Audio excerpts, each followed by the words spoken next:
Hello everyone, welcome to our Lounge Alley. This is Figure Drawing Basics part 108. I am going to continue on from where I left off yesterday, which is... I'm going to show you in just a second.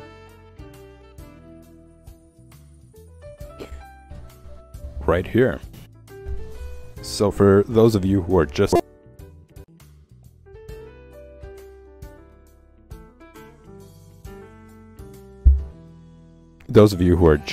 tuning in for the very first time, what you're seeing right now are a couple of do's and don'ts. In fact, it's more than just a couple, and I'm going to be continuing on with that today. So just to go over what I was discussing yesterday,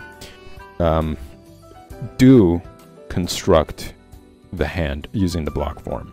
For those of you who are just learning, who are just starting out, it's very useful. It really gives you a better understanding of where to place your shadows once you do form all these planes, as you could see. The planes on the side, the planes on the front of the fingers. That's one of the benefits. The second benefit to it is that it allows you to construct whatever it is that you're working on, whether it's a hand, body, car, head, any part of the body really, or the entire body, or other features. Using the block form allows you to construct it in any perspective. Essentially you're doing it using the most basic form, even more basic than something that you might have seen here or here as well. It is the foundation of all of the entire object. So just similar to like a building, before you start putting in the details of the rooms and laying on the bricks, you want to make sure that the supplies that you have really are going to last throughout the entire project. So you want to lay down the beams to set the parameters, and the beams are basically what these are. This is like the infrastructure of your drawing, the beginning of it, the beams that you place before you really get into the detail, before you start laying on the bricks. You want to make sure that everything is proportionate before you start putting in all that time in the details, and then finding out like it's a little too wide here, or a little bit too long, or the fingers are not placed in the right right place in relation to each other. So all that stuff you could avoid by using this block form, by using this method to ensure things look proportionate, look accurate, before you commit to more detail and refinement. So do this. Don't start immediately sketching things out and putting in the detail. No amount of detail is really going to cover up the fact that things are off perspective. For example, one of the most important things that I talked about yesterday was the placement of the fingernails. You could see this looks kind of weird. Well, it looks flat. Whereas here, because you use the block form to construct the hand and the fingers, okay, well, this is the front of the thumb, so the nail has to be within here, leaving space for the cushioned area, which is over here. So that guideline allows you to make sure the placement and the perspective of the fingernail is right. And something as small as that, something that a lot of people overlook, they focus so much on the muscles and little details and little crevices and little lines here and there, but they kind of avoid drawing the fingernail. And the fingernail really could make your drawing look a lot better or worse. If you don't place it right, it'll look something like this. Kind of looks decrepit almost. Anyways, so yeah, just have these lines there to kind of guide you through. And eventually, the entire purpose of doing this is so that your eye gets used to all the detail and in its proper placement. And eventually, you won't even need to rely on these guidelines. You can just free flow and start anywhere and construct the hand any way you please, any direction, any perspective. But that all comes with getting your eye used to seeing it in its proportionate way, in its proper form. And you just get that by practicing over and over and over again, using these guidelines, etc. And eventually you develop that ability, that skill. So yeah, starting out and just sketching things out and then going into detail could lead you to a lot of problems. So you want to avoid that by first going there. Sometimes what I do, and what you guys might have seen me do, is start out with just a general, this is even too much detail, putting in the fingernails, just like a general sketch to set how big, how small I want things to be. Make sure everything is kind of confined to a certain space, to a certain size, you know, scale. And then from there, I start constructing more of like the block form for whatever it is that I'm working on. So that's also a viable approach, I think. That's also a good approach to the beginning of your drawing, especially if you're doing it lightly. You know, if you're creating those parameters, those general big shapes in a very light sketching form. Okay, so moving on to the next one. What do you see here? If you guys guess that you should put in details of the knuckles, you know, creases, and really paying attention to all these little details here, well, you guessed it right. That's exactly what this is. It's showing how you should really curve off like the knuckles, but add the knuckles, whereas here it's completely avoided, even in the fingers themselves. They kind of look like sausages that are you know, tilting over, or bending over rather. And there's no detail in a thumb here, so again, it looks very basic, and it just breaks the drawing. It doesn't look realistic. It doesn't make much sense. Whereas here, as you can see, the knuckles are included, areas where the joints are basically, whereas here they're all rounded off. So don't round off all of that. Add the knuckles, add the joints. Next we got the thumb. So how you're using the thumb, or how you're drawing the thumb. You want to avoid just having the thumb move and have the entire joint move. As you can see, like this little padded area is moving in and out in this sort of interaction. So make sure that when you are drawing the thumb, that it's not just attached to the arm, to the hand right here, to the palm. Make sure it's attached to another joint, another pad, basically. So that's really the difference between the two here.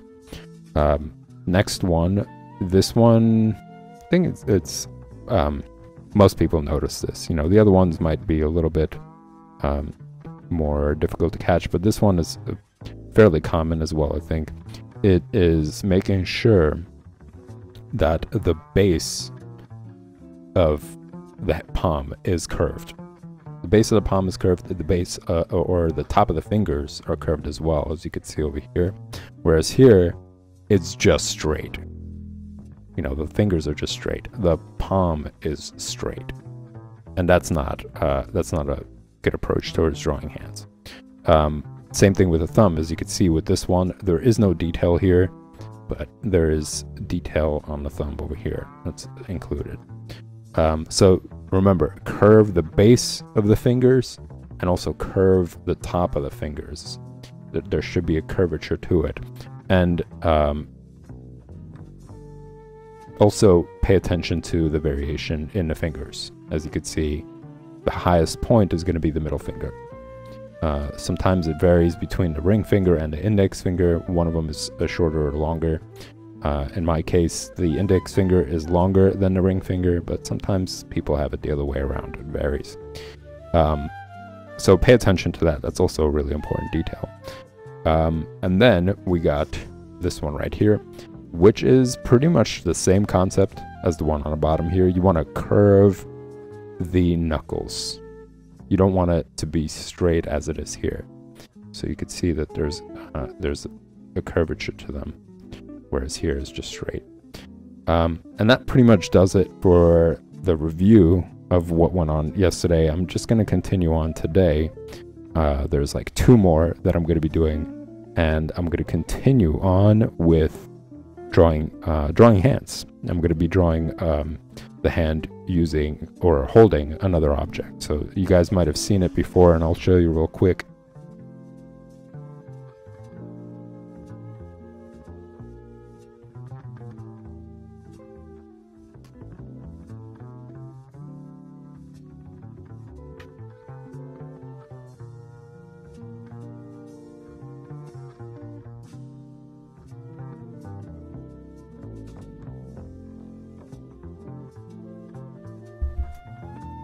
So this is an example of the hand using the brush, and really the focus was just to show the hand in different positions and different angles, and seeing what the relationship is between the fingers when they are holding an object. So this one, it's holding the brush, so it's a very specific shape of the brush that requires the fingers to curve around in a specific way. Next, I'm going to show you another form.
This is the problem of using an old sketchbook for this stuff.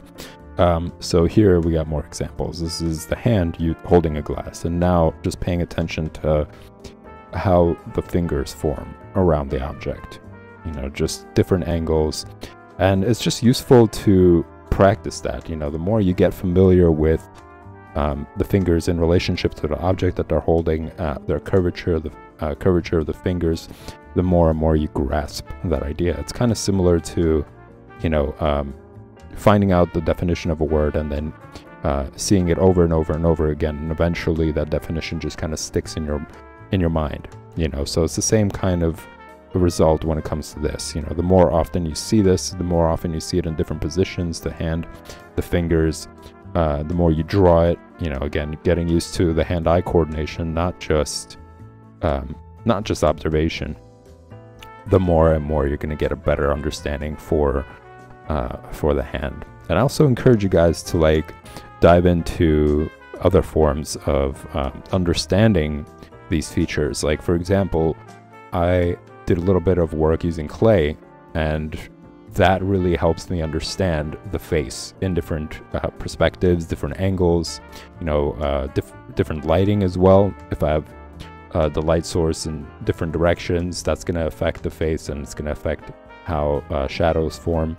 And that's a really useful tool as well. So you could dive into clay and try to create a really realistic rendition of the hand, which allows you to actually change it in any direction that you want and try to use it as a reference. Photos are useful as well, but I think within the process of constructing and learning and understanding and struggling with it, failing, you know, it not looking great, you having to put it down, pick it up again, you're continuously in the flow of trying to understand it. You know, one day you might not get a pretty good results constructing it. The next day you come back to it. It keeps you returning to it until you get the result that you want. And through that process, you get a better understanding of that feature specifically. So, you know, take your time with it, really grasp it, and at the end of it, you're going to have yourself a model that you can use for, you know, all the purposes that I just mentioned. So it's a really good time investment, and it carries over into your drawing as well. So yeah, if you guys can get your hands on some clay is pretty cheap. I'm going to say it's like, I don't know, 10, 15 bucks probably. It's been some time. Yeah, but it's worth investing in. Really helps. But all these other tools as well, using the block form, as you see here, also helps you understand it and construct it in this like three-dimensional kind of way, as opposed to just outlining things. You know, if I sit down and I draw this and I just draw the outlines of it, sure, I might get the details down and I might understand this very specific hand pose, But what if I wanted to change it around? What if I wanted to be, you know, facing to the side? You know, the glass would be facing to the side. How would I draw that? And that just requires an understanding, a three-dimensional understanding of the entire hand, you know, or whatever it is that you're studying. And that will result in you being able to manipulate it in any direction that you want and draw it correctly. Have it be correct in perspective and proportion, that sort of thing. So that pretty much summarizes all the things that we've gone over this week, I'm going to say. You know, a lot of it was just talking about the block form and showing you guys examples of that process from the beginning all the way to more of a finished result that you're seeing here.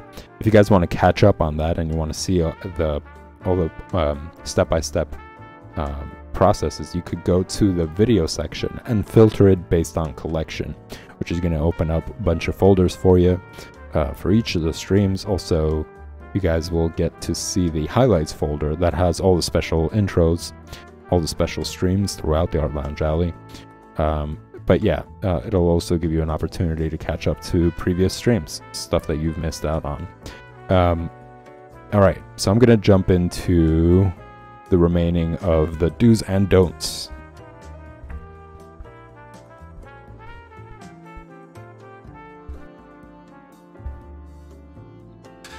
I'm going to kind of take advantage of this space right here. Yeah, this is, as I mentioned, this is like an old sketchbook, and I'm just going back and filling up all the pages that I missed. Despite it not being a good sketchbook, despite it being kind of flimsy, the paper, as you could see, it's really thin. I really don't like I really don't like that about the sketchbook. You can kind of see the drawing underneath this page, which sucks.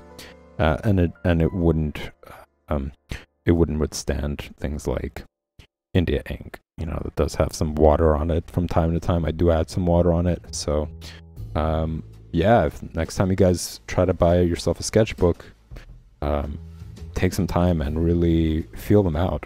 Not only the thickness, but also how smooth it is. You know, I suggest you guys bring a pencil with you if you're looking for a sketchbook. Bring the pencil that you use very often, and just draw on the back of the sketchbook really lightly to see how it feels. Is it smooth? Is it rough? What kind of results are you going to get?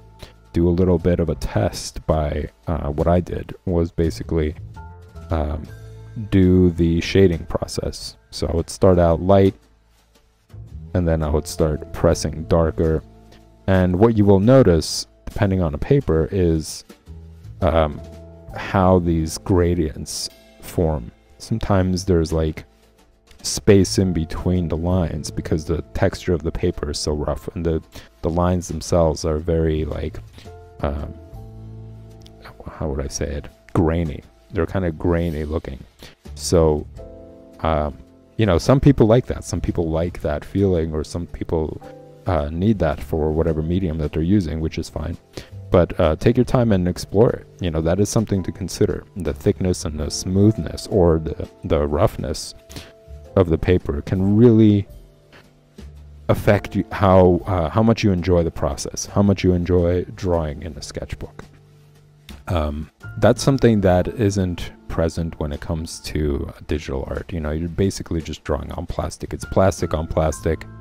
They're making some advances. They're making some strides, actually. I just came across an ad that showed you could use paper and a pencil, a regular piece of paper and a regular pencil, and attach it to this device. It looks like you could only just do a page. And I'm not sure how sensitive it is to like the thickness of the page. But anyways, you clip it onto this thing, and you use a regular pencil and you start drawing on it, and it registers it on screen. Like, it actually registers the pressure that you even have on the paper. So if you're doing a really light sort of light drawing, it still picks up those light lines, which is pretty amazing. I'm gonna say, I don't know, like, what would the future be of it that would allow you to just do it on your sketchbook, as opposed to just like a piece of paper that you would have to rip out each and every time and attach it maybe something that you could attach to the pencil. I'm gonna say, like, maybe the technology is gonna get so good that you could like just attach some sort of band on the paper, on the pencil, and that band allows some sort of tracking. I don't know,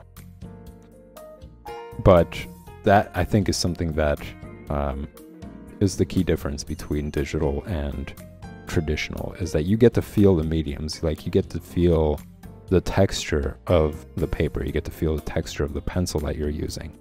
And there's all sorts, you know, there's HB, the most common one, then there's B, and then going from there, B1, B2, well, B2, B3, B4, etc. And that is the softness of the lead, you know, so you get really soft experience basically with your pencil. Or you could go the other way, which is H. So like HV is kind of, then it breaks and separates. So H would go into like H1, H2, H3, H4, etc. And like that is hard lead. So the lines are going to be a lot more resilient, I'm going to say. It's going to be easier, it's going to be harder to smudge things, you know. So even if you're using it on soft paper, let's say, or fine paper, it's still going to be yeah, there's going to be some resistance coming from the lead. It's hard lead. So yeah, there's all that stuff with paintbrushes. You know, you can't really use brushes. I mean, you could. There's now that's actually taking a step forward as well. Like, I saw there's a brush tool that you could use, and you could use it in Procreate. It looks like an actual brush, you know, it has bristles on it, and I'm guessing those bristles are receptors of some sort, or connectors or whatever, and you could get brush-like experience. You know, it's not a canvas, it's going to be on an iPad or whatever, but it's going to feel like a brush, like you're actually using a brush. Now, even that, though, doesn't substitute traditional stuff, because if you're using a brush but there's no liquid on it, you know, there's no sort of medium on it, that's also taking it away from an actual experience, the traditional experience of it. So it's not just about the brush, it's also the medium that you're using with it that gives you a different feel.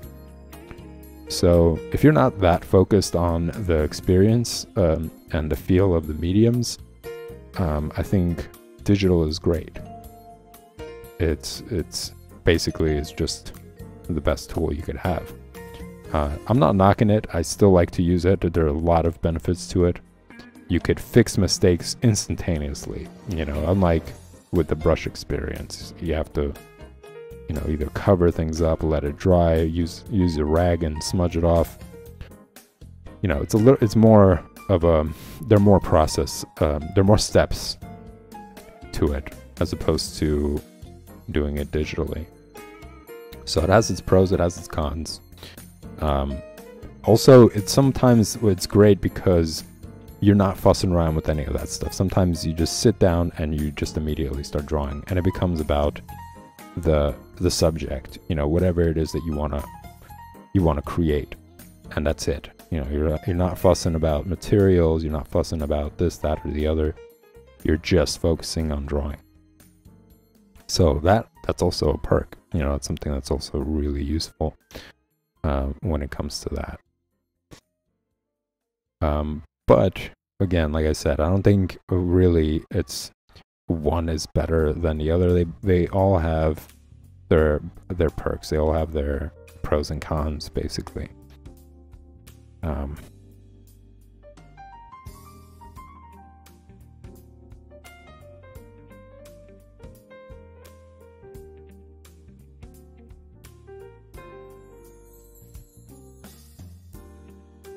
Yeah, I just started talking about the stuff because this paper sucks. Not my favorite. And I'm kind of I'm anticipating to start this new sketchbook that I got just to see how it feels. I did like how it felt. You know, it did have a bit of a softer element to it. It did feel softer, but the gradients are nice. When I worked on it, the gradients are nice. It seems kind of thick. The paper seems somewhat thick. Not as thick as my previous sketchbook, the one that I completed. You know, it seems to be like my favorite kind of sketchbook. It's just not... I can't find the same type, but bigger size. You know, like one that's like 8.5 by 11. I can't find the exact same sketchbook in that size. So I've just kind of been shopping around trying to see if I could find another company that produces that same quality of paper. And yeah, that sketchbook came close to it. I'm not going to say it's a replica because it really isn't. It's still not as thick. So I'm kind of curious to see, like, as far as drawing goes, as far as sketching goes, it's pretty good. But as far as using India inks, which I will be, and using inks on it, I don't know.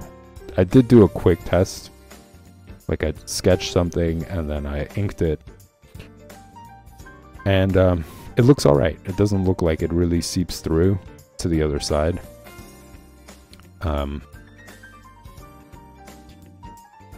But I'm still curious to see what it's going to look like when I really start using it regularly. And that's when I start to notice things.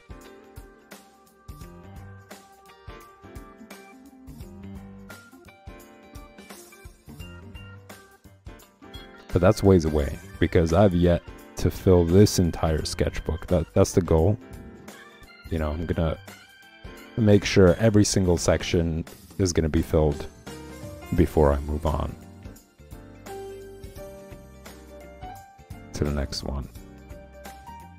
I'm kind of enjoying that, you know, because it does force me to, like, work around objects, you know, or drawing things based on background and foreground, and kind of like forming objects or whatever the subjects are that I'm trying to draw in that sort of in that order. And that's a good learning exercise.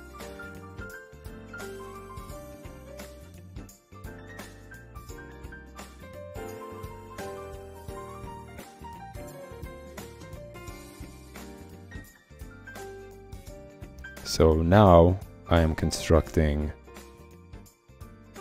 well, I'm going to leave it up to you guys, actually, you know, as I'm doing it, to first take a guess and see which one is a do and which one is a don't.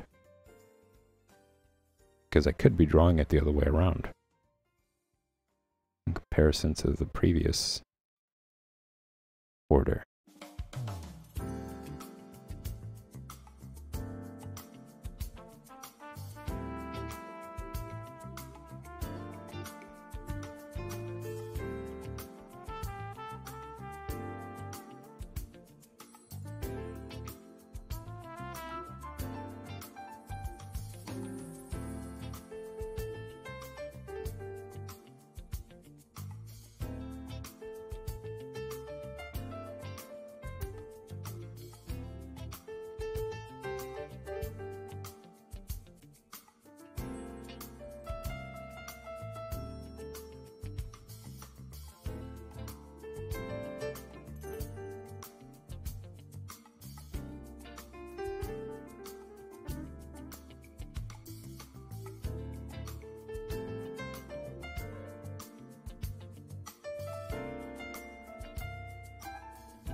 Oh, and this is actually something that I wanted to mention as well.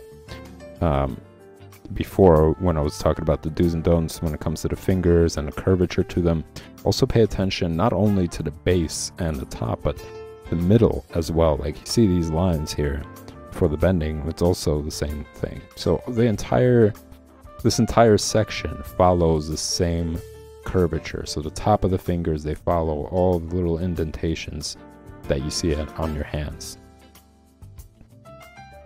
So that's a side note there. for paying attention. But again, this stuff, you could learn all this stuff by really paying close attention to what you're drawing. You know, that's basically, that just kind of summarizes the learning process. The learning process when it comes to drawing is paying attention to every little detail, and it makes a world of a difference. You know, it really does. As I mentioned, fingernails, the direction of the fingernails, if they're in perspective, you know, that can make or break your drawing. It can make your hand, even though everything else is correct about it, its proportion, its relation to fingers and their relationship to each other, you get all that right, you get all the details right, but then you don't draw the fingernails in the proper perspective, or even you know, in its proportion to the fingers themselves, it's going to destroy everything. It's going to break the entire drawing. You know, it's going to break the illusion that it's a realistic hand, or it's a believable hand. Okay, so pretty much at the end of this one.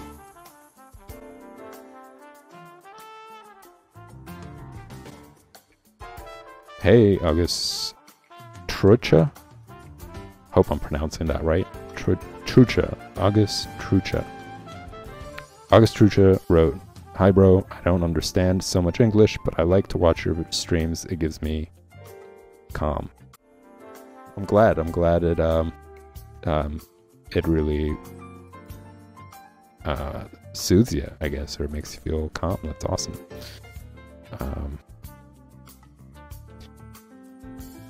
I do like to create a nice environment. I think it's important for drawing for you to have that.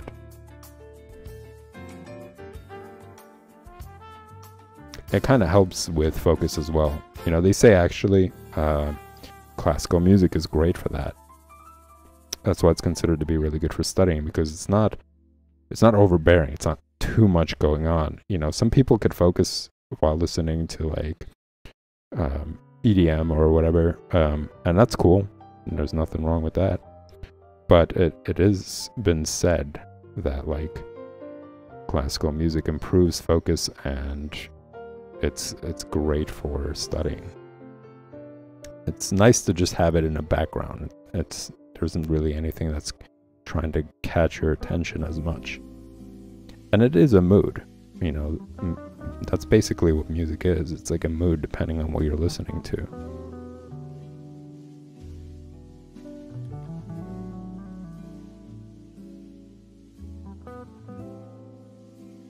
So I'm glad that it's putting you in a good state. And welcome. Welcome to the Art Lounge Alley. Alright, so looking at this, what would you say is the do or don't? You know, compared to these two, which one would you say is a do when it comes to drawing, and which one is a don't? I'm going to give you guys a minute. Less than that, actually. If you guessed that this is a don't, you're right. It's way too flat. Whereas this kind of shows more, it's realistic. You know, you're holding the glass like this. While you could do that, it really flattens out the entire drawing. Whereas this gives it more of a action to it, or more like character to the gesture itself.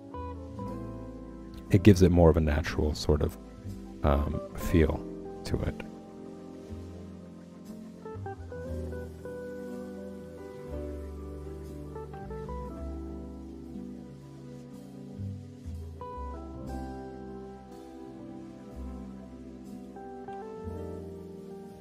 August Trucha wrote, "I like the top one, the second one."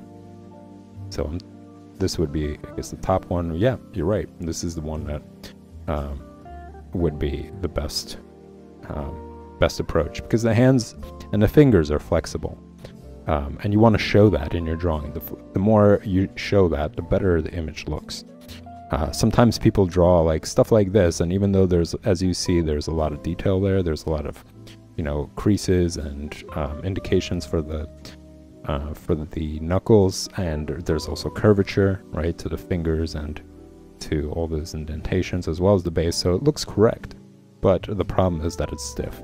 And that's something that doesn't only just apply to fingers, it also applies to the body as well. You know, it could be boring when people are drawing, let's say, the figure, like let's say they're drawing a superhero of some sort or some sort of action hero, but it's very like straightforward, you know, there's no motion in the hands, everything is kind of direct to the camera, everything is like a front shot. While it does have its appeal from time to time, if you were to place it next to, let's say, the same character, but there's motion to his hands, you know, there's some sort of action, there's like, you know, some perspective when it comes to the limbs, instantly the drawing comes alive. So it's good to have both, you know, it's good to practice both. I think then you have a bigger library of options. You know how to draw things in a frontal view. Let's say there are certain scenes that require a little bit more of the front view where there isn't that much motion in the body or the figure or the hands or whatever. And then you could switch it up if you need it for whatever action, whatever panel, whatever scene, and give it more flexibility. So the bigger your library is, the better. And that's basically what these are about as well. You know, you're just showing the hand in different angles, different perspectives, how the fingers curl around an object. That widens your visual library. You know, it really it gives you more to reference from. The more you draw it, you know, the more you draw the hands, the better. And these are there for that. You know, I drew these, but it's something for you guys to practice from. So you could draw this multiple times, and then if you get bored, you could draw it in this perspective, and if you get bored with that one, you have this, and then you could just interchange between them until you really get a better understanding of it. The more material you have, the more you'll be drawing that. So the more you have, the more hand drawings you have, the more you're gonna want to draw hands, you know, as opposed to, like, let's say none of this existed and you just keep drawing that over and over and over again. While I commend you for that, you know, that's really good. It could get a little daunting after a while. So just throwing these in the mix really helps with that. Something I talk about very frequently, which is the idea of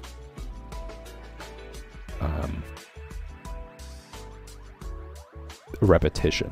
You know, just how that really is the process, the learning process. You know, when you were learning to read, you had to recite the alphabet multiple times. Same thing, you know, when you were learning to ride a bike, you had to do it over and over and over again. And then eventually, once you learned it, it's just stuck in your memory. You know, you're able to just get back on it anytime. Let's say you take a break, you're able to just get back and start riding the bike. You know, when it comes to reading, it's not like you forget how to read unless you just don't read forever. You know, for years you don't read anything. You might get rusty. But once you do, once you understand it, you know, once you grasp all the grammatical laws, basically, you know, what is required. Once you understand words, then it gets ingrained into your memory. It sticks with you. So the same thing happens with drawing as well. And the more you repeat it, the more often you do them, the better and better your understanding is going to be of whatever it is that you're repeating. And eventually it's just going to stick into your memory, and you're just going to remember it until the end of time.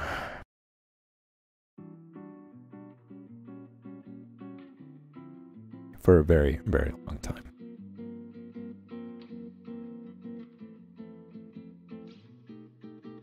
So what you guys are seeing me sketch right now, this is another do or don't. And I'm going to quiz you guys, or I'm going to ask you which you feel is a do and what you think is a don't.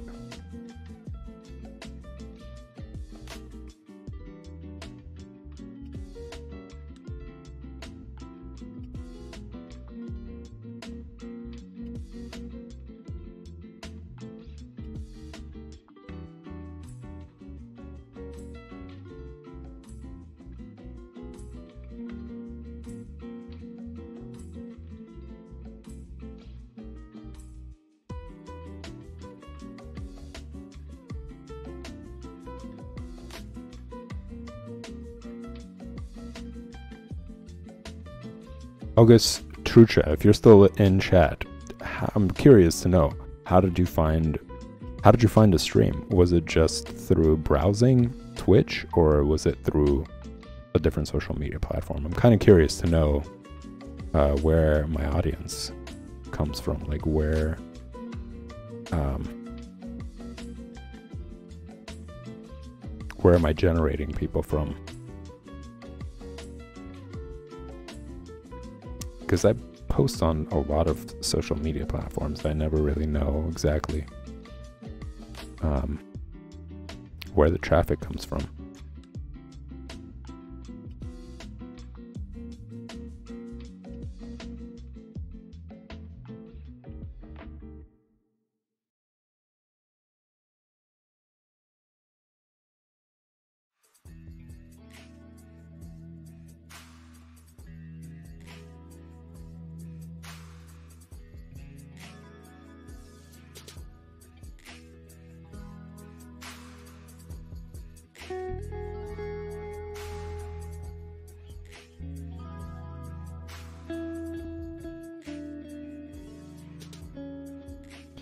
August Trucha wrote, I was looking for art channels and they were all boring until I found this. Well, thanks a lot.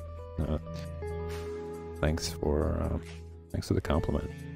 I'm really glad you're enjoying this channel. Yeah, there's been a couple of people actually who've been browsing through Twitch and found this channel as well.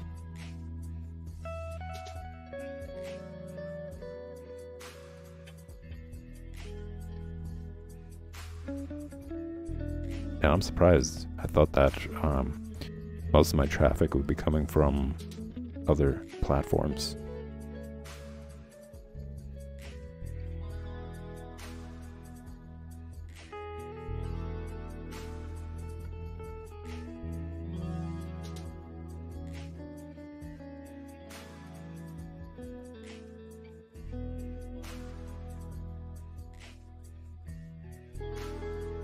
Alright, I'm spending more time on this one, which isn't really that important. I do want to kind of hop over to the next one. I have yet to leave you guys to figure out which one is a do and which one is a don't.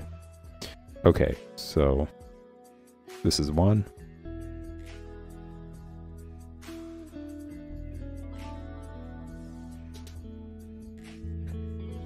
And I'm going to jump over to the next one. So I'm going to approach it the same way, just big shapes. I'm not going into detail. Notice also I'm not holding it all the way to the tip of the pencil. That really just breeds rigid and detail focused sort of approach to your drawing, and it also obstructs the entire drawing. You know, what you got going on over here.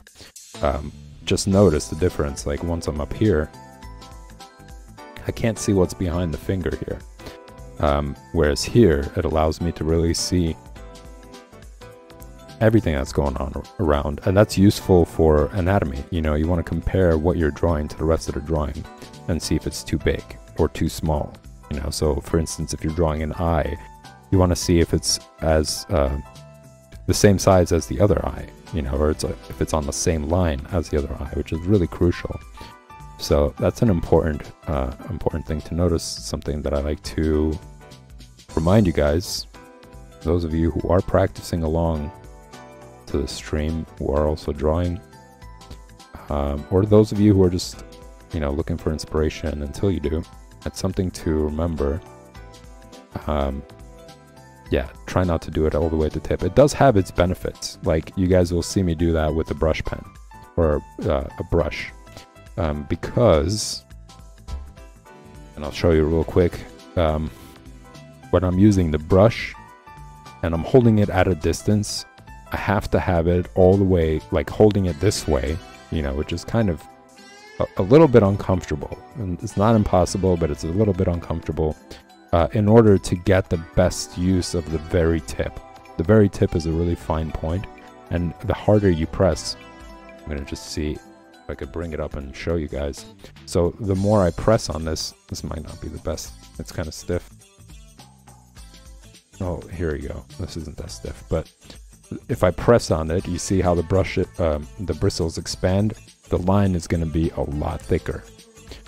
Or if I'm holding it to the side, there's a lot more that's being used of the brush as opposed to if I'm using it like this. Now I'm only using the very tip of the brush, which allows me to make very fine lines with it.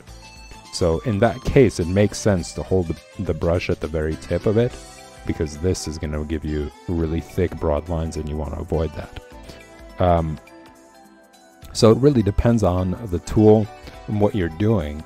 But for sketching, for drawing, it's great to keep it at a distance and just stay in like a relaxed sort of process. You know, not holding it too tight, not giving the pencil a death grip, just keeping it loose. And in the beginning stage, just draw big shapes. You know, that kind of summarize what you're looking at.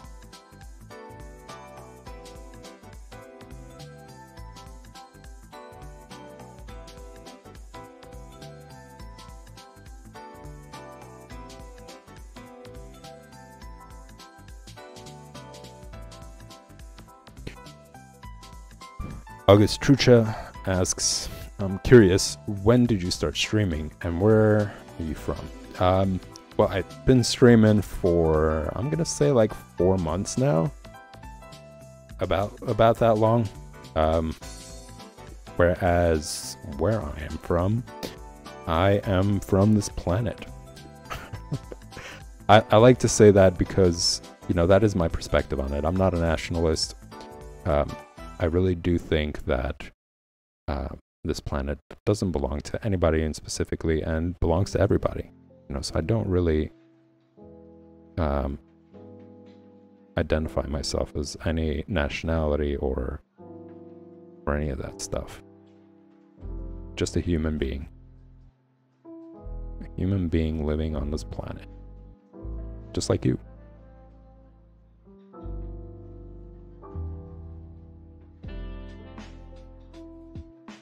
I think just nationalism brings, it brings a lot of ignorance, and it also makes people proud, but also resentful of anybody else. You know, it starts to form these like clans, basically, or tribes, or gangs, because that's what nationalism is. It's just a gang. They're just gangs backing rich people.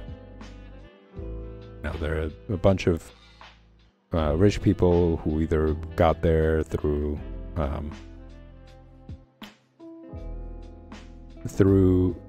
inheritance, you know, lineage or whatever, or there are a bunch of people who got it because they exploited people or whatever else. August Strucha says, oh, okay, sorry for the question. No, don't worry, it's totally fine. And it gives me an opportunity to talk about that stuff, you know, so I don't mind it. I don't mind that question at all. But yeah, just I don't agree with it. I think it's better that more and more people subscribe to the idea of just being human beings and not backing all of these corrupt politicians who are exploiting people, basically. They're not really giving much, as you could see. What's going on internationally everywhere, where people are just exploited for meager wages while record-breaking profits are being collected by people, and their entire economy is in shambles. You know, people are living extremely poor conditions, yet they're waving flags of those nations, you know, or basically, like what's going on in Europe right now, you know, with Russia and it bombing and killing a bunch of innocent people for glory. You know, that's basically all it is. There's nothing that justifies it. Absolutely not. It's just an arrogant psycho, literally, an arrogant psychopath who's murdering people And I think it's interesting how, you know, people are like, oh, let's lock up this psycho. This guy went around killing people or whatever. He murdered like 4 people in a supermarket. You know, he used a gun and he shot up all these innocent people. That's outrageous. You know, people are freaked out and they're mad about it, and they're like, oh, I hope this guy gets arrested and he's put in jail or whatever. Meanwhile, the psycho sends out a bunch of people to murder a bunch of innocent people, you know, bombing an entire country or an entire city or village, killing a bunch of innocent babies, women, children. And people are like, oh, that's, you know, that's politics, that's Russia, that's, or, you know, that's this president and he's so commendable, and people like hang at the edge of the seat waiting for him to like finish his sentence. But that other guy who only killed like 4 people is considered to be a murderer, and, you know, he's crazy, and so on and so forth. I mean, that's just brainwashing. That's brainwashing and conditioning of people to think that, you know, one is actually a murderer and he's a nut job, and the other one is actually a normal person who should continue to make decisions for people and the economy and their well-being. So it's just kind of crazy. Well, it definitely is crazy. It's not kind of crazy. And I think more people have to wake up to that.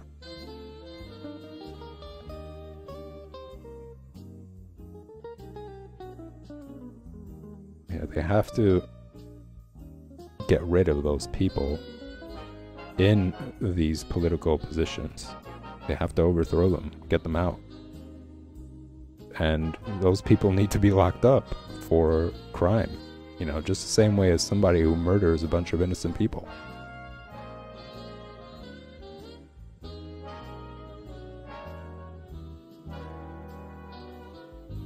We have to stop taking commands from crazy people.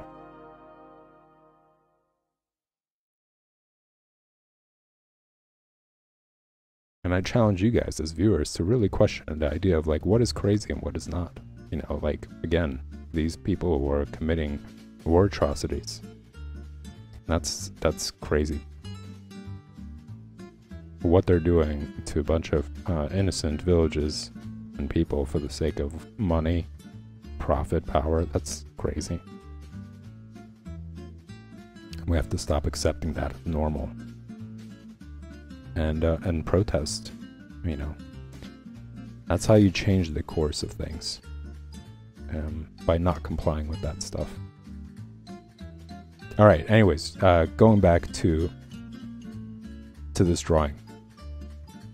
I'm gonna give you guys a minute and decide which one is a do and which one is a don't out of these two.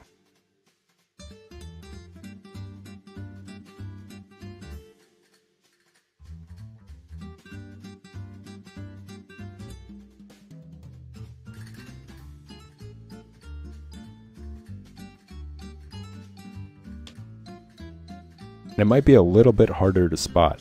This one is a little bit more challenging, I'm going to say, in comparison to the other one. So, would you say this is a do and that's a don't? Or this is a don't? Or this is a do and that's a don't? I'm going to give you guys a few seconds.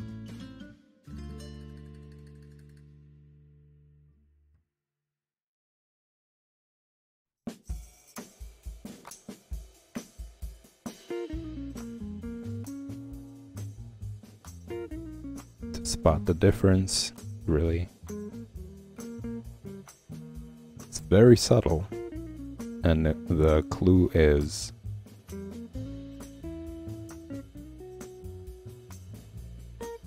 in the fingers.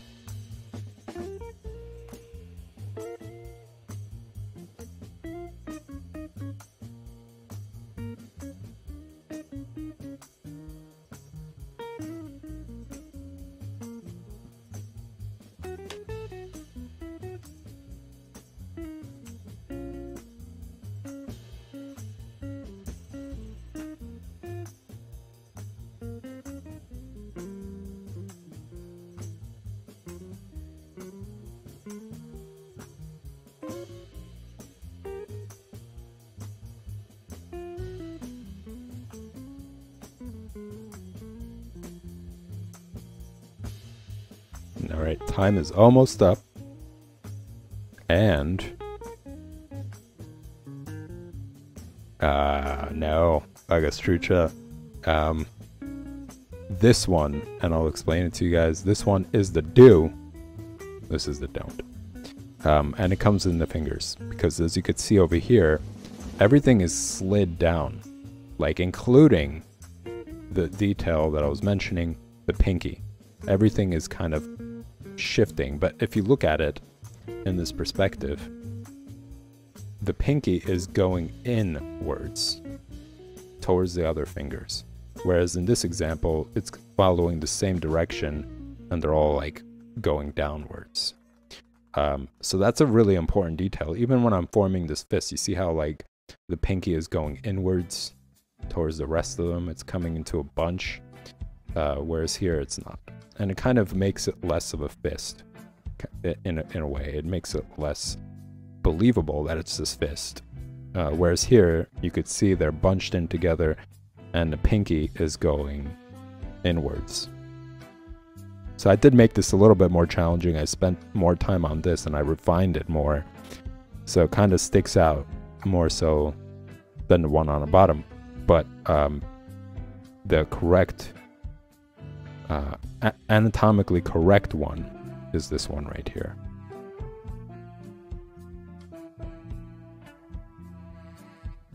So I kind of saved the most difficult one for last. Oh boy, it's already 9:08, guys. Wow, I totally went over today's time limit for figure drawing basics. Thanks for tuning in, everybody. I'm just going to take a 5-minute break. Today is the special stream. For those of you who are tuning in later, and for those of you who are tuning in now, today's the special stream. It's going to start in just a few. I'm actually going to take a shorter break this time, just so that I could get started. I am going to continue on talking about Gil Elfgren, one of my favorite illustrators. In fact, I'm just going to show you guys real quick before I start the stream.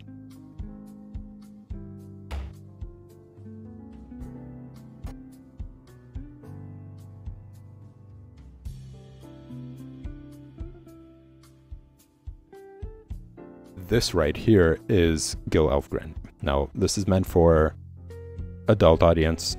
You know, this is NC-17. There isn't real any nudity here. Maybe just like a couple things. I opened immediately to one, but he is an amazing pinup artist. He's one of the most prominent ones at the beginning of the 20th century. He influenced a lot of artists as well. And this is basically a collection of all of his work, and I'm going to be going over people who inspired Gil Elfgren. Last time I left off talking about Norman Rockwell, and I'm going to continue on talking about Norman Rockwell. There are a couple of more images that I'd like to share with you guys that are really fun, and I'm going to be introducing you guys to a new amazing artist, painter of that time, of that era. So stick around for that. I'll be back for more Art Lounge Alley.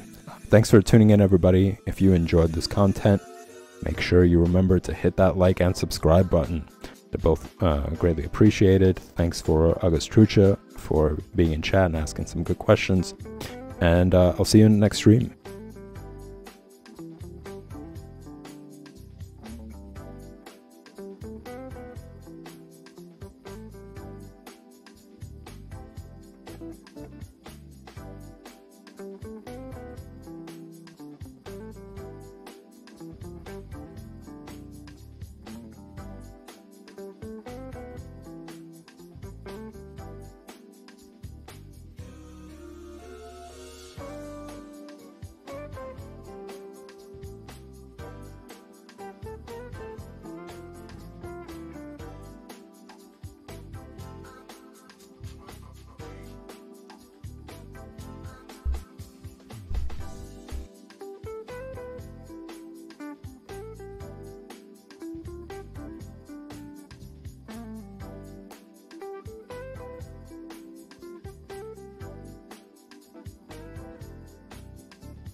Welcome viewers to tonight's special stream.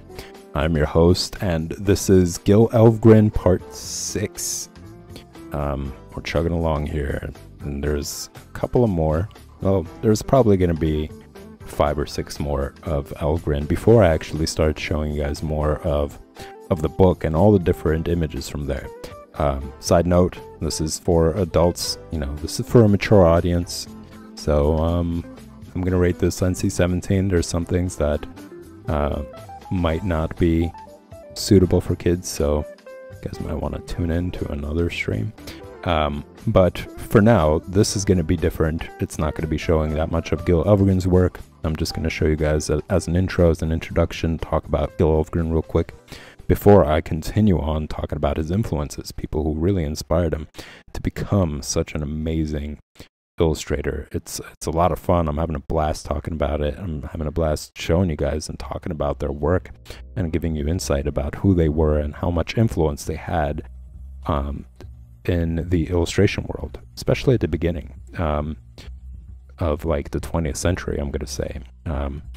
So without further ado, this is Gil Elfgren right here. Born in 1914 and active all the way until 1980. He was the most important pinup and glamour artist of the 20th century. One of his most recognizable works is from his Coca-Cola illustrations. Elfgren's Coca-Cola subjects portrayed the American dream of a secure, comfortable lifestyle, but his well-known illustrations for magazine stories often captured timeless scenes that reflected the hopes, fears, and joys of their readers. In the field of advertising, alongside his Coca-Cola work, he contributed to campaigns for prominent American companies and products such as Orange Crush, Shields Beer, Sealy Mattress, General Electric, Sylvania, and Napa Auto Parts. With his work for Brown and Bigelow, the Coca-Cola ads, and other national advertising assignments, and his magazine work, Elfgren was much in demand as an artist. His time booked up more than a year ahead of his output. Early on, Elfgren tore out magazine covers and individual pages bearing illustrations by artists he admired or who interested him, which became his ritual.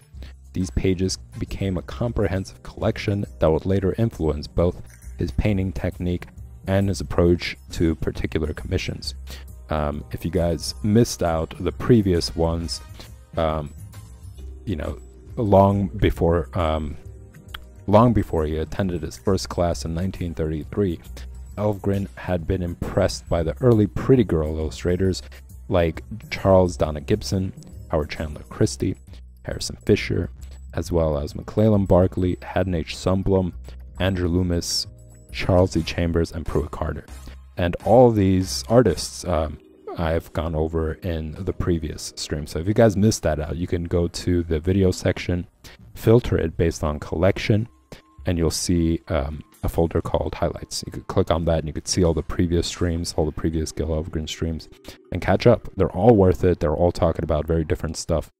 They're all showing beautiful paintings and works of art, and I really go into depth about each one of them, talking about what's unique about their styles, their subjects, how their technique was used, and yeah, it's a whole lot of fun. It's worth watching each and every one of them. But today I am going to continue talking about one of Gil Elfgren's close friends and also admirers, Norman Rockwell. So I'm just going to quickly go through all these until you guys can see the most recent one. It's an extensive collection, and again, you guys can catch up with that on more of his work in the previous streams, where I really talk about each and every one of these paintings, what I like about them, what's amazing about the work. Beautiful collection. Absolutely love his painting. Love the style as well. You know, it really is a mixture between realism and something stylized of its own. You could see an element of Norman Rockwell himself that's unlike other artists. And to say, you know, that despite them not being like him, they're also very good and unique in their own way. As you can see, this is very different from Gil Elfgren, but they both have something that's absolutely amazing and captivating about their work. So we're getting closer to where I left off last time. I mean, look at this stuff. It's incredible, the way he... I'm going to say this is right about here. But yeah, the way he mixes colors, the kind of texture that comes from his mixture of color is incredible. You know, it's flat image, but because of how he uses the colors and how he mixes them and how he paints in general, it just gives this like even more real than real feel. I don't know if that really makes sense, but just take a look at the hands, you know, looking at the hands of the salesman. And I think this is a really interesting painting because it kind of like highlights, I guess, the progress, you know, the progress that has been made through the Industrial Revolution, I guess, you know, in a way that people don't have to resort to like really basic and laborious tasks as much, you know. So there is definitely benefits through the history of like what happened in the Industrial Revolution. It's just that capitalism really destroyed the potential of progress that could come from it, you know, the ability for us to live even more of a harmonious and you know, progressive society, and just stifle things at only capitalizing and making profits after they've established all these mass-producing companies and machines, etc., and just kind of stifled progress on all other grounds. Anyways, so this kind of highlights that. You see like people who basically would have to take their food and like bury it or just have it hanging in underwater to maintain its freshness, whereas this guy comes up and he shows them like you no longer have to do that. You could keep it inside your house and you could store food inside of it, which I think is just like a cool indication of our times, basically. You know, this isn't something that was present as much, I don't know, 200 years ago. You know, it was a real challenge when it came to that for a lot of people, I'm going to say.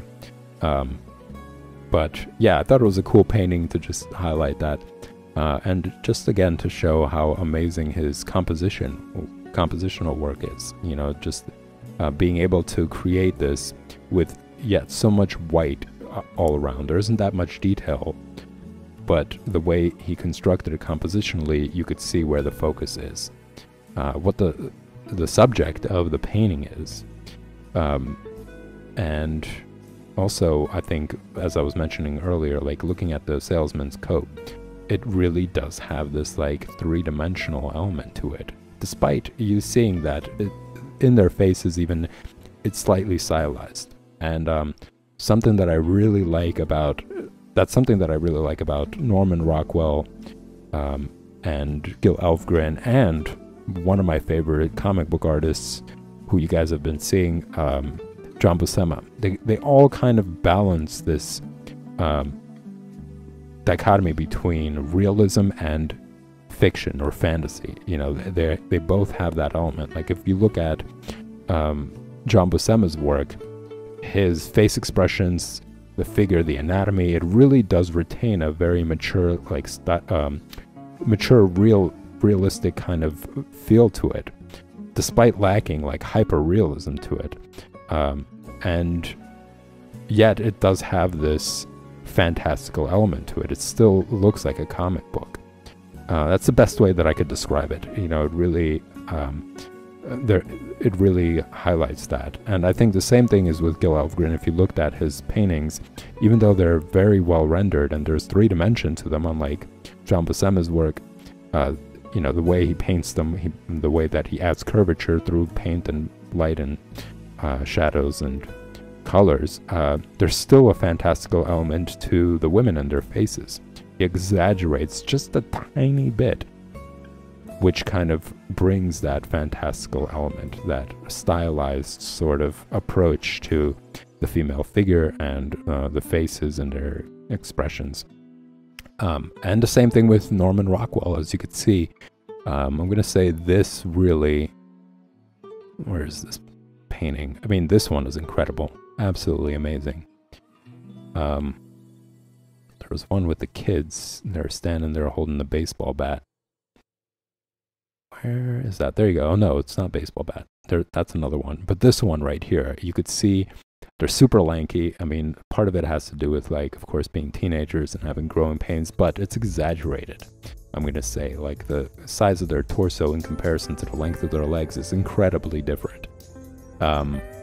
But there's a certain style to it. You look at their face and it's very well rendered. Of course, it's giving, like, 3-dimension. If you look at their hands, if you look at the legs, details on the legs, like the color and how he shades them, it gives a real, like, 3-dimensional, realistic sort of vibe. But there's elements that give it more of, like, this, like, fantastical, almost, you know, illustrator kind of, or even maybe slightly comic bookish feel. But yeah, all three artists share that that element, I'm gonna say, and they all do it in their own kind of way. It's not like they're similar to one another. So I think that's really cool. It's one of the things that I really appreciate about art in general, is the diversity and the individualistic approach to subjects, to painting and to art in general. So just going back to where we left off, and now moving on here. A repeating theme with Norman Rockwell, and again, this is something that people would consider to be Norman-esque. You know, it's slightly, I'm gonna say, negative sort of dig at his work, because it records these, like, very heartwarming elements of reality that aren't really as true. You know, that's the critique that art critics and even other artists would use towards Norman Rockwell at the time. They would say, oh, it's really Norman-esque. You know, it's really quiche and it's really bourgeois, you know, way of his topics, or what he's trying to focus on, or the messages are. But there was a period where he focused more on, like, modern day problems, some things that are really really important for people to understand, or for people to see. So he used his talent, he used his ability to, like, render human beings in such a way, and you guys have seen it briefly. And you could also listen about that in the previous stream, where I talk about the 4 truths and the problems we all live with, and there was another one, I forget what it was, but those really highlight some very important elements of our day-to-day life. You know, certain things that we should appreciate, that we should recognize, and we should understand and see how important they are, in considering how things are worse in other places, and what's really valuable, in a sense. Paintings like The Problems We All Live With highlights racism and how disgusting those behaviors are. And this painting is incredible, and it's still hanging up, I believe, in the White House. And it depicts this historical icon of the time, Ruby Bridges, who experienced the hateful, disgusting behavior, and was able to actually meet with Barack Obama with that painting set in the background in 2010 or 11. So it was a really powerful moment. It was very important point in history for both. I'm going to say Ruby Bridges, especially considering what she's gone through, and being able to see that there was a black president in the White House after all that she's went through. So it was a very powerful painting. It was a very powerful moment, I believe. So yeah, Norman Rockwell went beyond just, you know, these heartwarming sort of paintings that you're seeing right here, which is like, you know, an innocent child feeding a bunch of adorable looking puppies.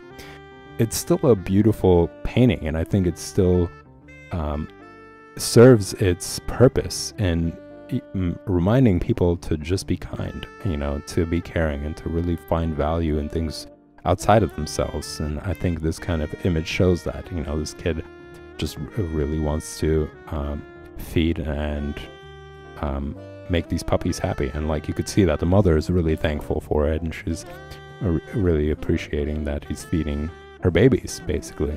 But yeah, it's an amazing, it's done amazingly. The rendition of it is amazing. Just looking at the coat of some of the puppies and seeing how many different colors he used, you don't see it a painting. You just kind of, you see them as if though they're alive in a sense. So he did an incredible job.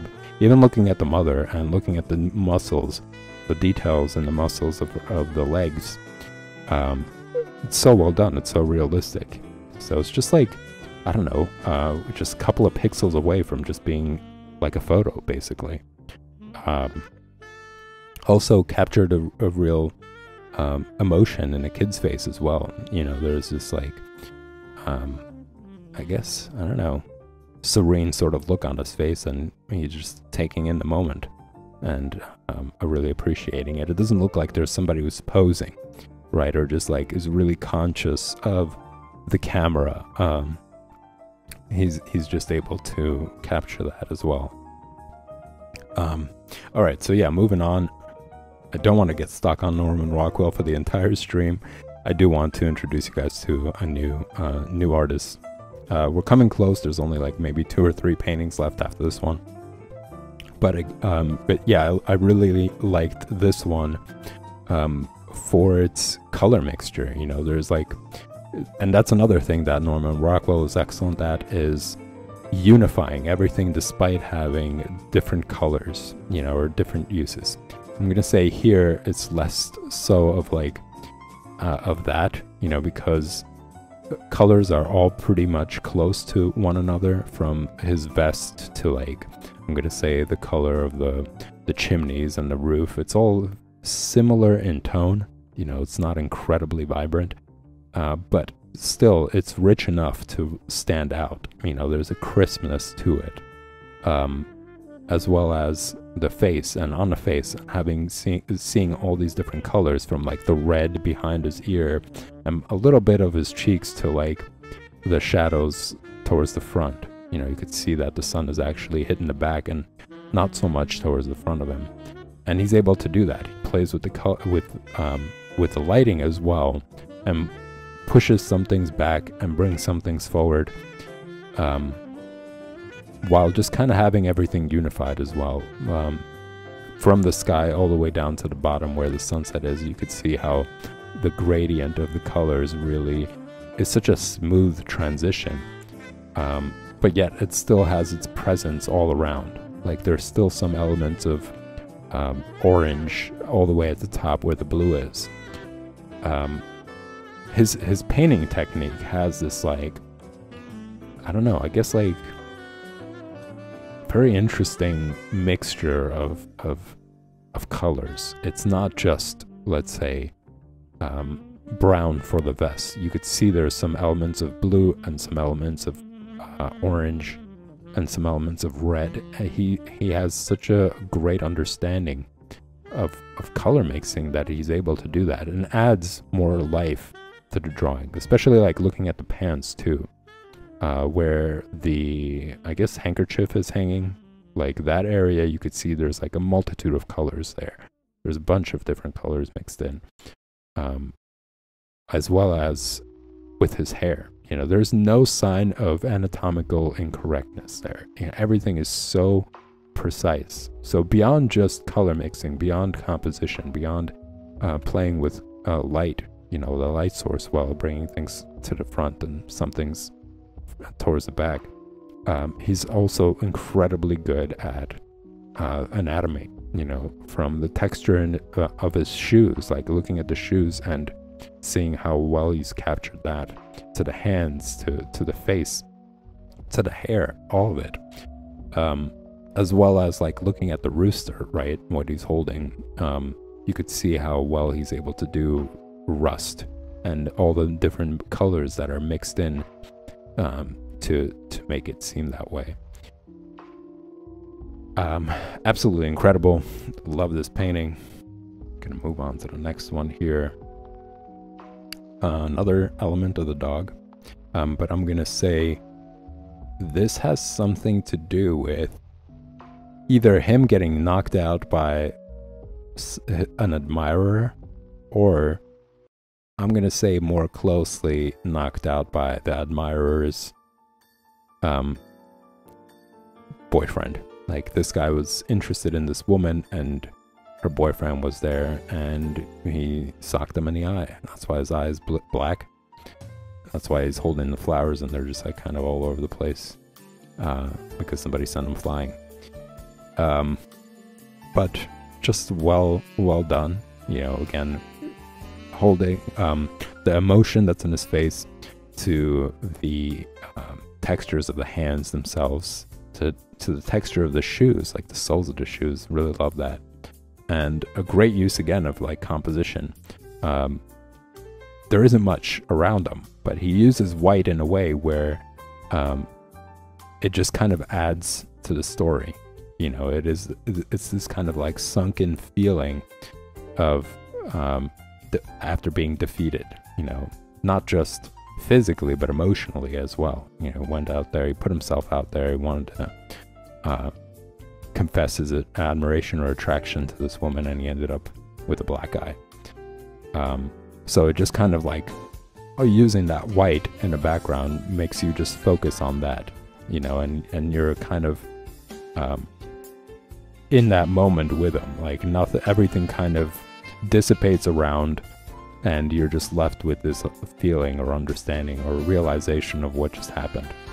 But I'm gonna talk about that more in my other introduction for other artists, and how those artists were well known for using white as the background. And that artist that does that also influenced Norman Rockwell. So I'm going to say his ability to use white in his paintings really does stem from that influence. It really does stem from this. Another amazing artist, and I'm going to just see real quick if that's who's coming up. Yeah, that's right. He is coming up next, and you guys are gonna get familiar with his work. I'm also a huge fan of this painter, and I've discovered him through this process of like digging from painters and reading about them and learning more and more. I've discovered him through this search. And I instantly became a fan, and it's beautiful. Also, very unique style. It's different from all these other artists that you guys have been seeing. Different from the ones that I mentioned that influenced Gil Elfgren.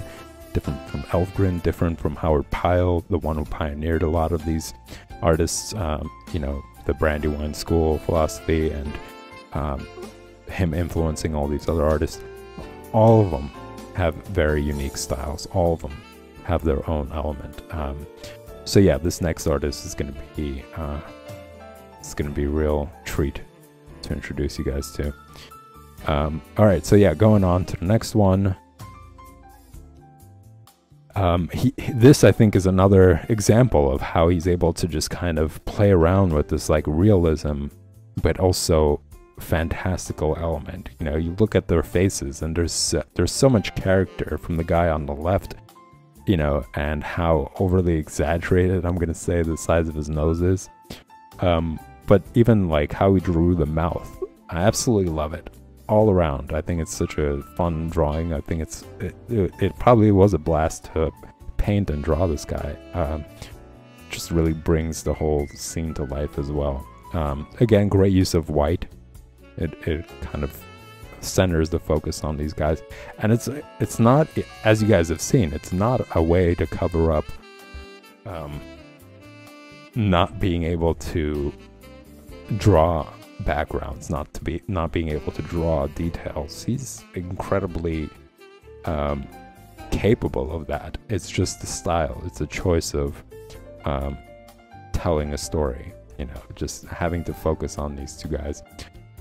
So as you might have noticed, it says the endless debate, you know, so these two guys who have like an opinion on something, and one of them is just really hammering it in while the other one is just resisting. Doesn't care.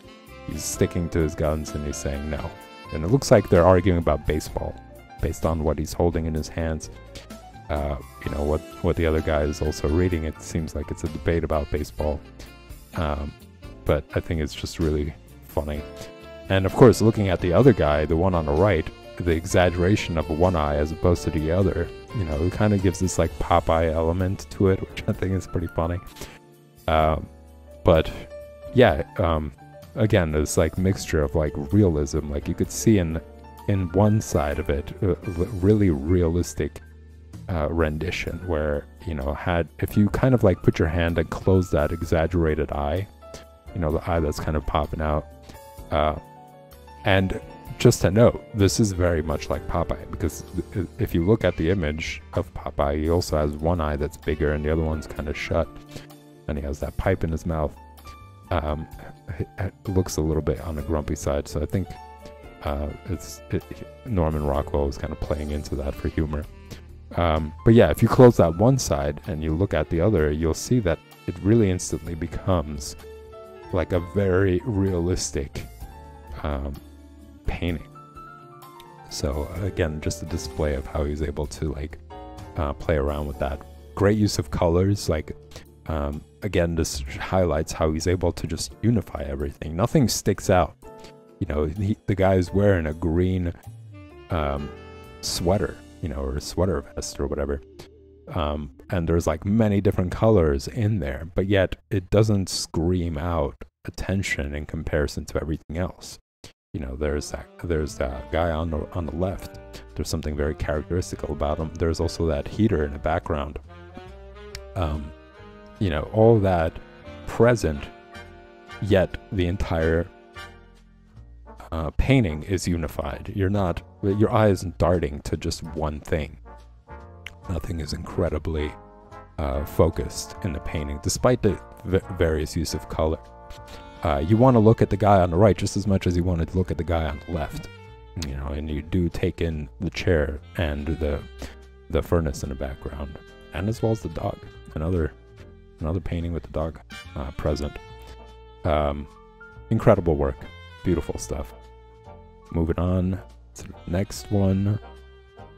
I'm going to say there's also something different about this, right, in comparison. So he kind of changes things up. Like, not incredible amount of white here, right? You're not seeing that contrast. In fact, it looks more painterly than any other, I'm going to say, any of the recent ones that we just seen.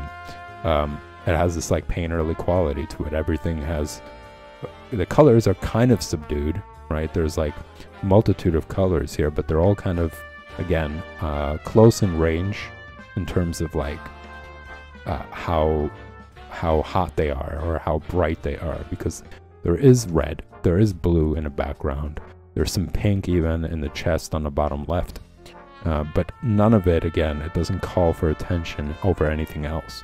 And you still focus on this kid playing dress up with like adult clothes, you know, something that we've all done as children at some point. We wanted to see what we look like when we're wearing those kind of things. So I'm gonna say this is another like Normal-esque moment, you know, something that captures growing up and being a kid and just these like sweet funny moments.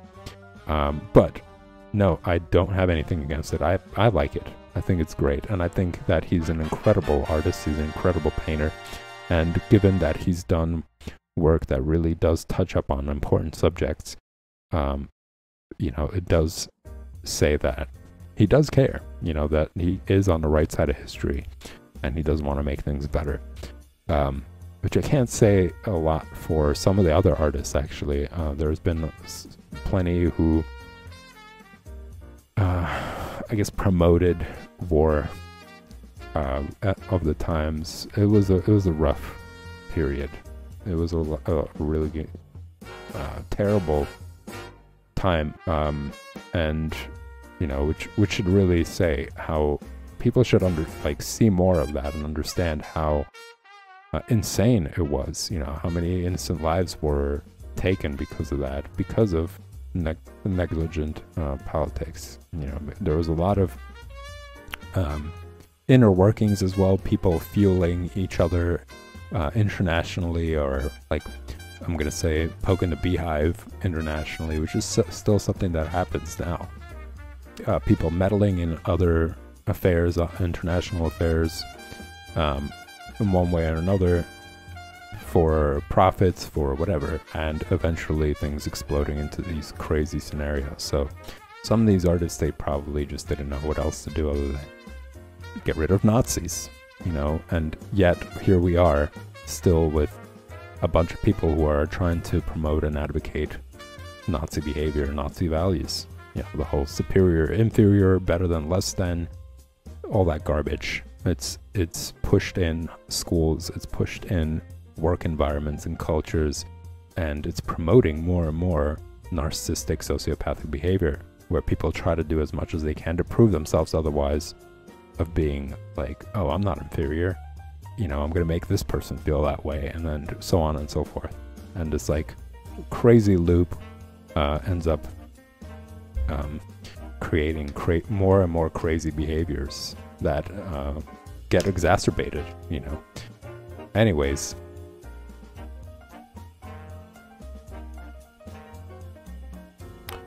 how did I get onto this? Just talking about the idea of Norm Wall-esque moments versus problems that we're living with. But going back to this painting again, just how there is a lot going on here. There's a dog present once again, but there's so much detail going on in the background. Obviously this is an attic that this kid went to, and there's stuff that's in a chest, there's stuff that's on the table, there's little jars and big jars, jugs, I'm gonna say, that are on the table as well, and they're so well rendered. But yet again, it's unified together in this painting, and the center of the focus is still the kid, despite all this other stuff that's present all around. So great work by him. He's really able to work all of these things together into a unified, harmonious painting. All right, I'm gonna move on to the next one.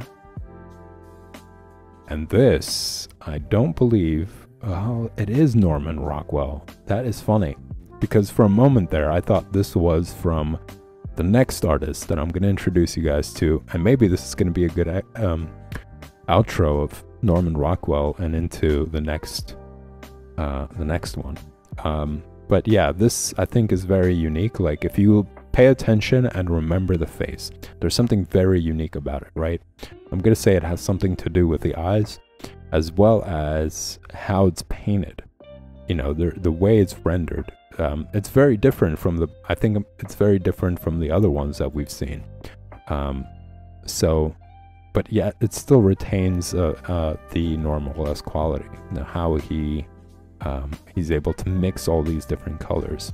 Looking at the face, you could see that there's various or multitudes of color there. There's a lot of yellow, some orange, some reds, and I'm gonna say maybe even purples, light purple. I'm gonna say a mix between purple and gray, to give that shadow form that's around the middle of the face, or the side of the face rather, to all the little different colors that are used on his jacket as well. Still Norman Wall-esque quality, but there is something different about it, and I think that's because he was very much influenced by this coming artist, this artist that I'm going to introduce you guys to next. Let's just see. Let's see if that's going to be the case or if there's another painting from Norman Rockwell. Yes. All right. So that was it. This is the last painting from Norman Rockwell, an incredible artist. I highly encourage you guys to explore more of his paintings because I haven't touched up on all of them.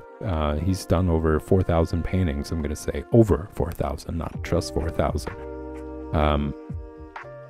But I also wanted to highlight how there is this like geometric sort of composition here. You got the coat and the hat that's on one side, and it goes up to like the box, the telecommunicator being at the top, and then you got the straight beams of the benches that he's sitting on, and then at the bottom you got the book, and its position is just kind of taking it into like this hill form, right? Starting with the hill of the hat to like the square of the telecommunicator to like the hill of the book.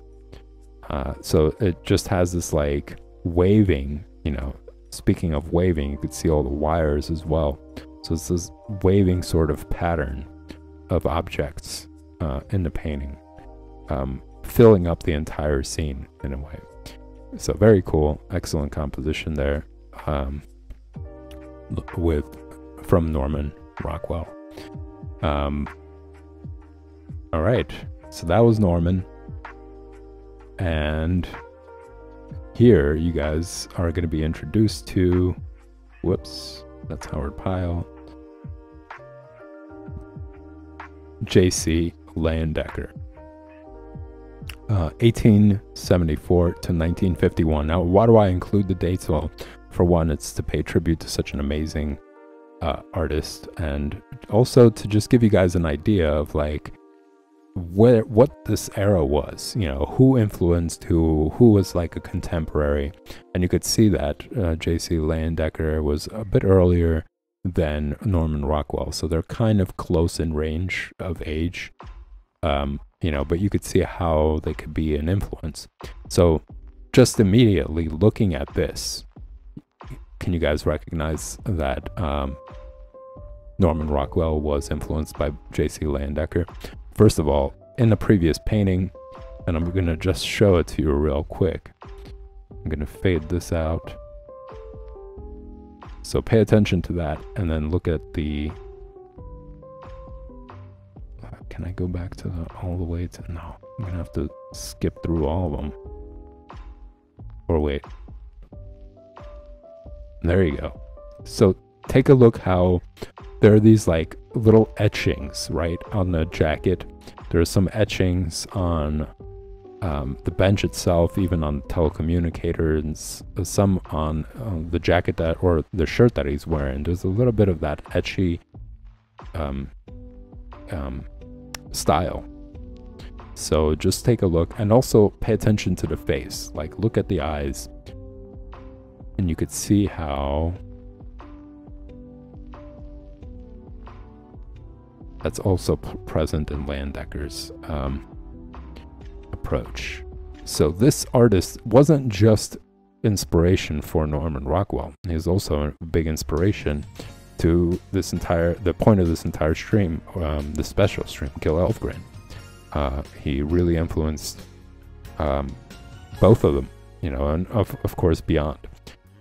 So you could see, take a look at the I guess, I don't know, what is it exactly that he's wearing? He's some sort of celebratory banner that he's wrapped around, I'm gonna say. But take a look at the inside. See the little etching there? It's kind of present in the previous painting that I showed you guys of done by Norman Rockwell. So you could see how that kind of played into it. And as I move through these images, you guys will see what I was talking about when I was talking about the face. But anyways, another thing to note, and this is something that you'll see, or you have seen if you've been following along, in Elfgren's work as well. So you saw it in Norman Rockwell, but you also noticed it in Elfgren's work, and that is the use of white, and how he could use that starkness, basically, yet still maintain a really interesting scene. you know, the use of white is part of the style. It's part of the painting, the purpose of the painting. It's a very like designerly sort of approach. I'm going to say like a graphic designer sort of feel to it, you know, an advertising sort of feel to it. But anyways, yeah, just looking at his painting, and you could see how it's different immediately, despite it still maintaining that illustrator's sort of vibe, right? And playing that middle ground of like realism, yet still slightly fantastic, you know. He's another artist who's really good at playing those elements, you know, playing those elements and comprising and painting from them. So I'm going to give you guys a little bit of an introduction about Leyendecker. We're going to talk about who he was. So J.C. Leyendecker was an illustrator and was considered to be an outstanding American illustrator of the early 20th century. He is best known for his poster, book, and advertising illustrations, the trade character known as the Arrow Collar Man, and his numerous covers for the Saturday Evening Post. Another company that you guys see is like a continuous theme with a lot of these artists. A lot of these artists worked for the Saturday Evening Post. So Gil Elvgren, you know, Norman Rockwell, I believe, as well. They all kind of followed this footstep, and all these companies kind of followed these artists. You know, they all went along with it. So anyways, going back, between 1896 to 1950, he painted more than 400 magazine covers. During the golden age of American illustration, for the Saturday Evening Post alone, he produced 322 covers and many advertising illustrations for its interior pages. No other artist, until the arrival of Norman Rockwell 2 decades later, was so solidly unified. What does that say?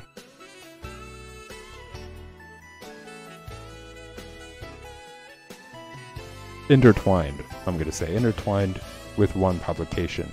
He virtually invented the whole idea of modern magazine design. This is like a quote. As the premier cover illustration, as the primary cover illustrator for the enormously popular The Saturday Evening Post for much of the 20th century, Leyendecker's work both reflected and helped mold many of the visual aspects of the era's culture in America. So that's how big of an influence he was. Like, his work really started to lay down the groundwork for the era's culture in America. That's huge. You know, that's a huge accomplishment coming from a single artist. The mainstream image of Santa Claus as a jolly fat man in a red fur-trimmed coat was popularized by Leyendecker, as was the image of the New Year baby. And you guys are going to see these images as I go through them. The tradition of giving flowers as a gift on Mother's Day was started by Leyendecker's May 30th, 1914 Saturday Evening Post cover depicting a young bellhop carrying a certain type of flowers. I can't really, I can't read my own handwriting in this instance, so you guys will see it. It was created as a commemoration of President Woodrow Wilson's declaration of Mother's Day as an official holiday that year. So he did have ties to the president as well at that time, and he helped create basically Mother's Day along with Woodrow Wilson. So that's pretty amazing. What an amazing accomplishment, right? Huge change in history. Leyendecker was a chief influence upon and friend of Norman Rockwell. So here you go. That's just like a blatant statement right there. Who was pallbearer at Leyendecker's funeral. In particular, the early work of Norman Rockwell for the Saturday Evening Post bears a strong resemblance to that of Leyendecker. While today it is generally accepted that Norman Rockwell established the best-known visual images of Americana, in many cases they are derivatives of Leyendecker's work, or reinterpretation of visual themes established by Rockwell's idol. The visual style of Leyendecker's art inspired the graphics in the Dagger of Amon-Ra, a video game, as well as the design in Team Fortress 2. So the visual style of Leyendecker's art inspired the graphics in those two games. You guys should check it out. So one of them is the Dagger of Amon-Ra, and the other one, of course, that's something that I think a lot of people are familiar with, Team Fortress 2, which I'm like, but the style is present. Leyendecker's work inspired George Lucas and will be part of the collection of the anticipated Lucas Museum of Narrative Art. So that's another huge accomplishment. I mean, this guy really checked all the boxes before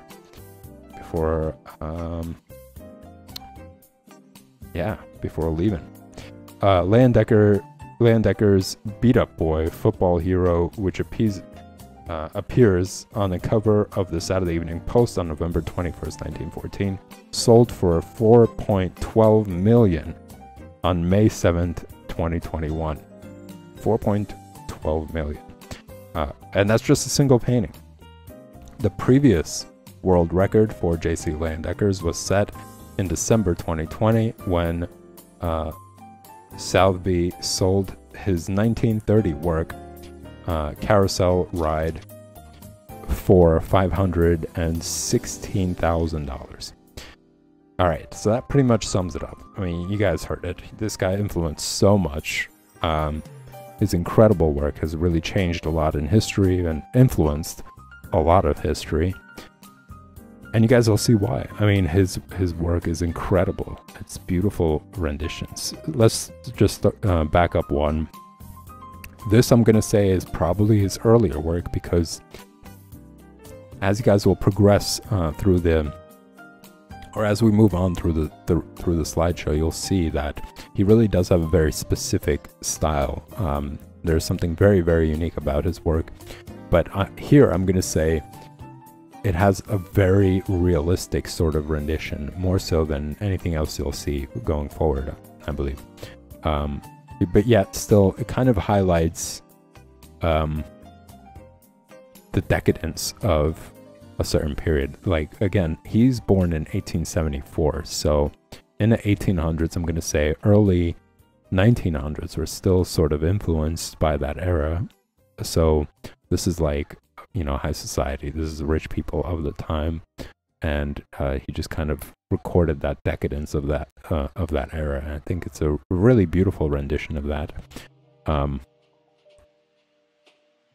Just going based off of like the material and looking at the pants of the guy, you know, and just seeing the folds there and how he's able to really paint velvet. Basically, he's able to bring that material to life through just paint. It's incredible. I absolutely love it. But here again, it's a demonstration of something he's incredibly good at. Just like Norman Rockwell, just like Gil Elfgren as well, is his understanding of anatomy. Like, there's nothing anatomically wrong about what he's done. Like, from the hands to the face expressions to overall composition, or the body itself. And just notice how their pose is so natural. There's nothing stiff about it. From the guy leaning on a chair and, you know, leaning into her basically, and the pose of his body, you know, it's angled. It still shows a certain level of like natural feel to it. You know, there's like I mentioned, nothing stiff about it. As well as with her body language suggests a little bit of apprehensiveness, but at the same time confidence, right? Like, she's confident in her chair, in a position that she's in, and her face just shows that as well. Beautiful work there, I think. And I also really enjoy the plant in the background, you know, as that being kind of like a break from, I'm gonna say, more of a geometric sort of vibe, you know, looking at her dress and the lines on there. I'm gonna say there is an element of geometric shapes there, whereas the plants are kind of like the opposite of that. They have like more of a curvature to it. Like the leaves themselves have curvature, the way that they're hanging, they're also very curved. Whereas like the lines on the dress have more of an angular sort of element to them, despite it being kind of chaotic as well. Like there's a lot going on in there. But if you start to focus in, you'll see that there's like, you know, a lot of triangular sort of shapes around. All right, so that's enough about that one. You guys have seen this one. This is, I believe, that football player that sold for a lot of money. I'm not going to be 100% on that, but I wouldn't be surprised. I think it's a very iconic image of his work, you know, something that really displays his style and the use of color and painting. Oh, or it might be this one. I think this might be it. This is like the brawler, football brawler. But yeah, this, again, very unique. Like looking at how he painted the face, right? It's still very realistic, but look at the brush strokes. Like you could see actual brush strokes on there. So it's like this mixture between really realistic rendition mixed in with these interesting marks. You know, you could even see it on his chest a little bit, and also on his arm, on his left arm, how he uses like these lines, yet there is variation and gradation to his shading to also pop out these features, you know, pop out the part of the chest, pop out certain muscles on the arms, as well as all over the face. There's all different shades there mixed in with these cross-hatching sort of patterns. And you could even see that in the background. The background just kind of says it, you know, yes, that's what you're seeing, and it's on purpose. You know, those lines are there intentionally, just as they are loud and proud in the background. But yeah, I think it's really cool, and this is what I was talking about, the ability to mix between realism and style. You know, very stylized, fantastic element. You know, what body are you going to see that has those sort of lines on it? You know, that sort of reflection on it. So very cool work, and he also uses, like, I'm going to say, some geometrical elements. Like you could see like these black lines, right, that are going towards the front, right? Or looking at his legs, there's a line that crosses, going across, that brings this flatness towards the front. So it looks like the legs are behind that line. Whereas if you look up at the line that's going across at the top, his head is in front of it. So he's just kind of playing around with these perspectives, right? You would imagine that there would be some sort of like unified sort of element to them, but they're kind of the opposite. One is towards the front, one is towards the back, and it pops out this person more. You know, it gives it more dimension. Aside from just a rendering, you know, there's also the background, very simple, just lines going across that pop out the drawing more. Like, just try to imagine those lines not being there and the drawing just being against the white background. I think it would be a little bit more flat. Of course, not completely, because of how he rendered everything. It's incredible. But I think just adding these two simple elements intentionally brings out the image more. So cool work right there. Cool stuff. So here, I'm going to say, just remember Rockwell's painting right before we switched over to J.C. Leyendecker. But remember the face, right? Like the eyes specifically. It's very similar. But as you guys heard from that little intro about J.C. Leyendecker, he really was a huge influence on Norman Rockwell. And here again, this is his incredible use of white as the background while having this like really detailed design on the couch, you know, from the little pinstripe lines going all the way on the back of it, to like the little bird designs in perspective to the curvature of the couch itself. But here you got these two gentlemen, kind of different, right? Both are obviously high society, and yeah, they still have this like unique element about them. And this is kind of like, I'm gonna say, the interesting theme of personalities. Maybe the guy on the left is the type to you know, undermine people and be a ladder climber. You know, he's the type who really would do certain things like that, whereas the other guy might not be. He might be a little bit more of a bookworm, you know, somebody who is more conscious of things and is a thinker, with a slight indication of maybe crossing the line when you need to. You know, I'm gonna say that's the kind of vibe I'm getting from this. This is the kind of story this painting is giving me. So just aside from its advertisement, right, I think it's also really important to look at art from your own perspective. It's there to inspire, invoke thought and awe and all sorts of things. You know, if it makes you think about it, a lot of these different things, it's done its job. It's not supposed to be just aesthetics, you know. So I think it's important to look at art that way to get your creativity flowing, especially if you are an aspiring artist, to practice your imagination. And I think with art, it's open to a lot of interpretation, whether you look at something and it reminds you of your personal experiences, or personal life, you know, what is going on in your head, or what's going on around, or whatever. You know, it might not even need to be about you.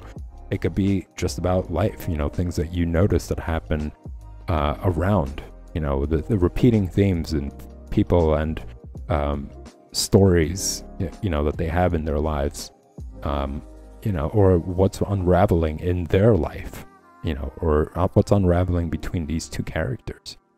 Even I think, yeah, I think it's important to dive into art that way, not just its historical elements, not just talking about, you know, well, what did that mean at the time?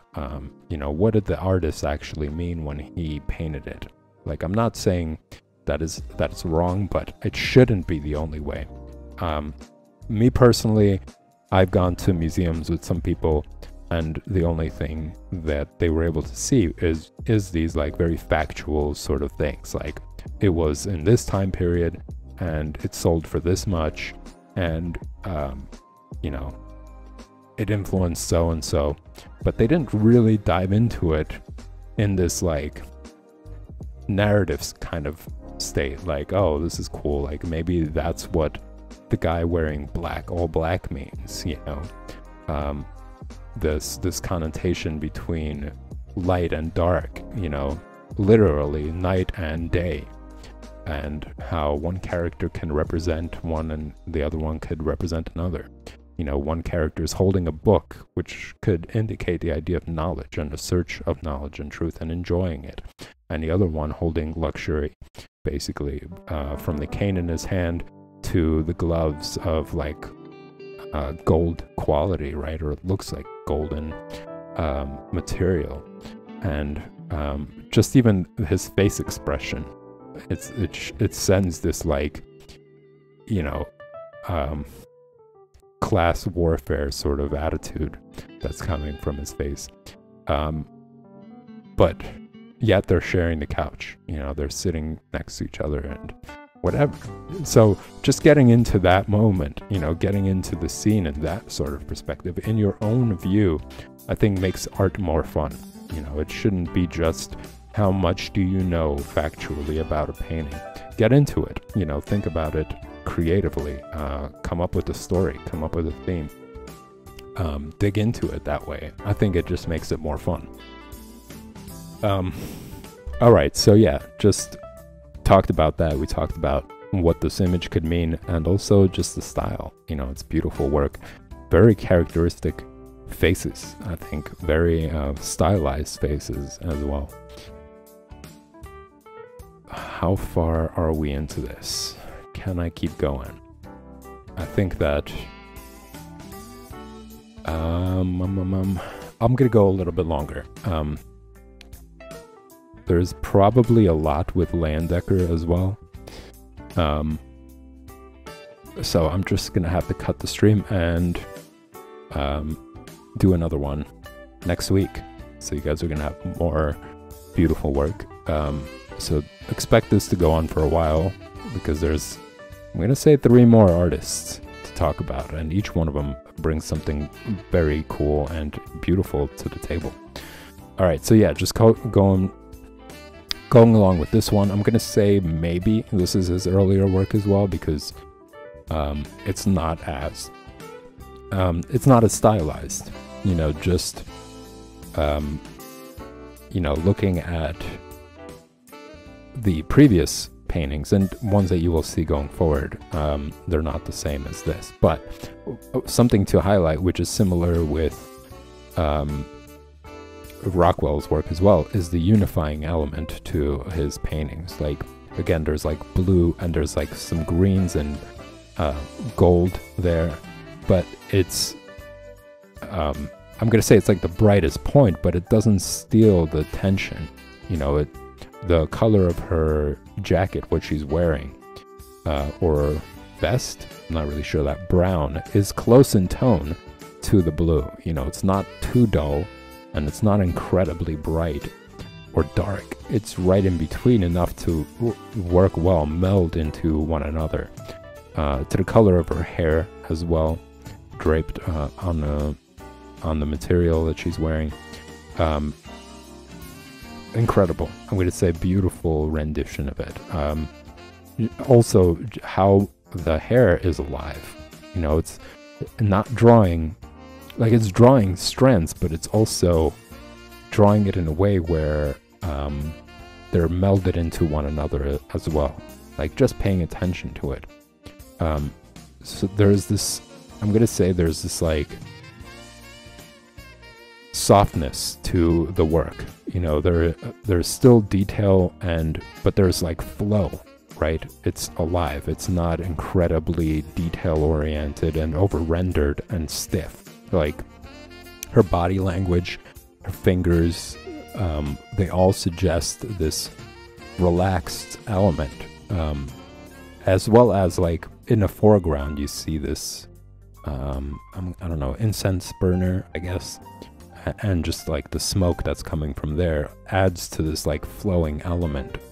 And it's also, if you pay attention to it, it's a mixture of all these different things, right? There's like geometrical elements to it, along with these very chaotic, sort of free-flowing qualities, like her hair and the smoke and the plants in the background. If you look at the leaves that are there, they're all in this like non-pattern and kind of loose and, yeah, like chaotic in a sense. And then you got very geometric elements like the shield that's there, and the designs on her I don't know what it is exactly, cape. I'm just gonna say it's a cape.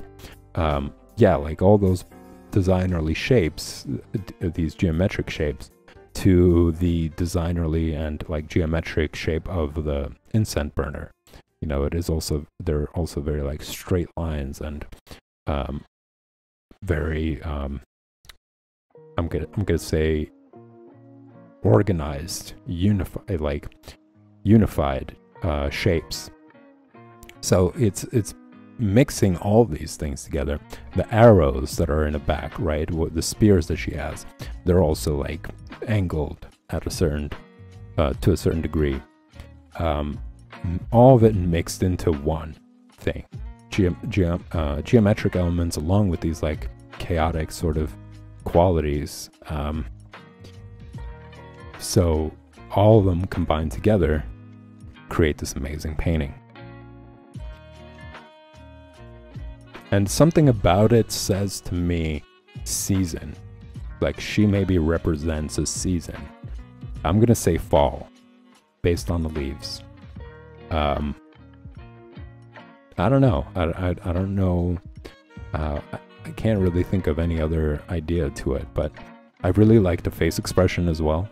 You know, there's a certain level of confidence, but not cockiness. Like she's not cocky about her position. She's sitting at a throne, but she is in command, basically, yet still relaxed. You know, the other hand suggests a little bit more of a relaxed pose, while the hand on the right suggests a commanding sort of position, right? Along with the shield and the spears there. So it's kind of hard to say, but that's the kind of vibe I'm feeling. I'm feeling that this is a like anthropomorphized version of a season of some sort. All right, let's move on. And here is, I think this is another one that was sold for a lot of money. But you could see how different that is, right? In comparison to the previous one. Like this is very stylized. And it does have this like graphic design early element to it. Again, using the black lines as a way of like popping out the figure, giving some sort of depth there. Because if you take it out, even if like you use your fingers and try to cover it up on the screen, just take away those black lines and just see how the image kind of falls flat a little bit. Not to say the rendering isn't amazing. It's absolutely great, and it does have 3D element to it, but those lines, again, really add another punch of dimension. So yeah, just very stylized rendering of the ball as well, the football itself. And the face, you know, the face has that fantastical element as well, right? Everything else kind of has an exaggerated feel to it, something that you would see in like an illustration comic book of some sort, or book, you know, some sort of novel that has just like one-page drawings or something. But if you look at the eye is so well done that it looks like kid's staring right back at you, and he's in the thick of his emotions, you know, him getting beat up in football, basically. Pretty small for a football player. Anyways, I don't know what the message there is, you know. If you really think about it, the kid shouldn't be so beat up when and he shouldn't be playing football nonetheless. So maybe it just suggests somebody who's really tough-skinned. You know, it could be somebody that's really tough-skinned, but yet still youthful on the inside. You know, a representation of that in a way. Sometimes that's used as a general message. It's not as literal as it seems. It's maybe a metaphor for certain types of people. You know, there are people out there who are like that. They're basically babies. You know, mentally, they're kids. If you talk to them, they behave, react, think like children, but they're tough. You know, they'll be able to actually take a punch, or you know, they'll be able to stand their ground in some way, despite being limited psychologically and mentally. So you could look at it that way. You know, why not? As I mentioned, it's great to just come up with your own theories. It might not even be the case at all whatsoever. This could have been just like a design based on some sort of theme of the time, or idea coming from one of his, I guess, contractors or whatever. But take an opportunity and create an interesting conversation, an interesting thought, you know, an interesting way to interpret. That's kind of what I'm seeing there. That's the way I'd like to see it. Okay, moving on. And this is the last one for the night. I will be back to do more of J.C. Leyendecker.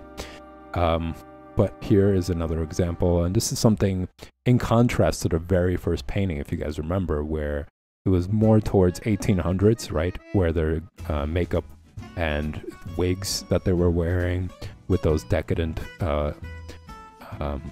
dresses, and the getup of the guy, of the male, was very different to this. So it was only in a short period of time too, because again, he's 1874. He's probably started painting 20 years later, so it was like 1894, right? I wouldn't put it past him that he was painting at 20. Incredible work. But he was capturing that time period and what people of that upper class were dressing like. And then a couple of years later, I'm going to say, what, like 20, 30 years later, it changed to this.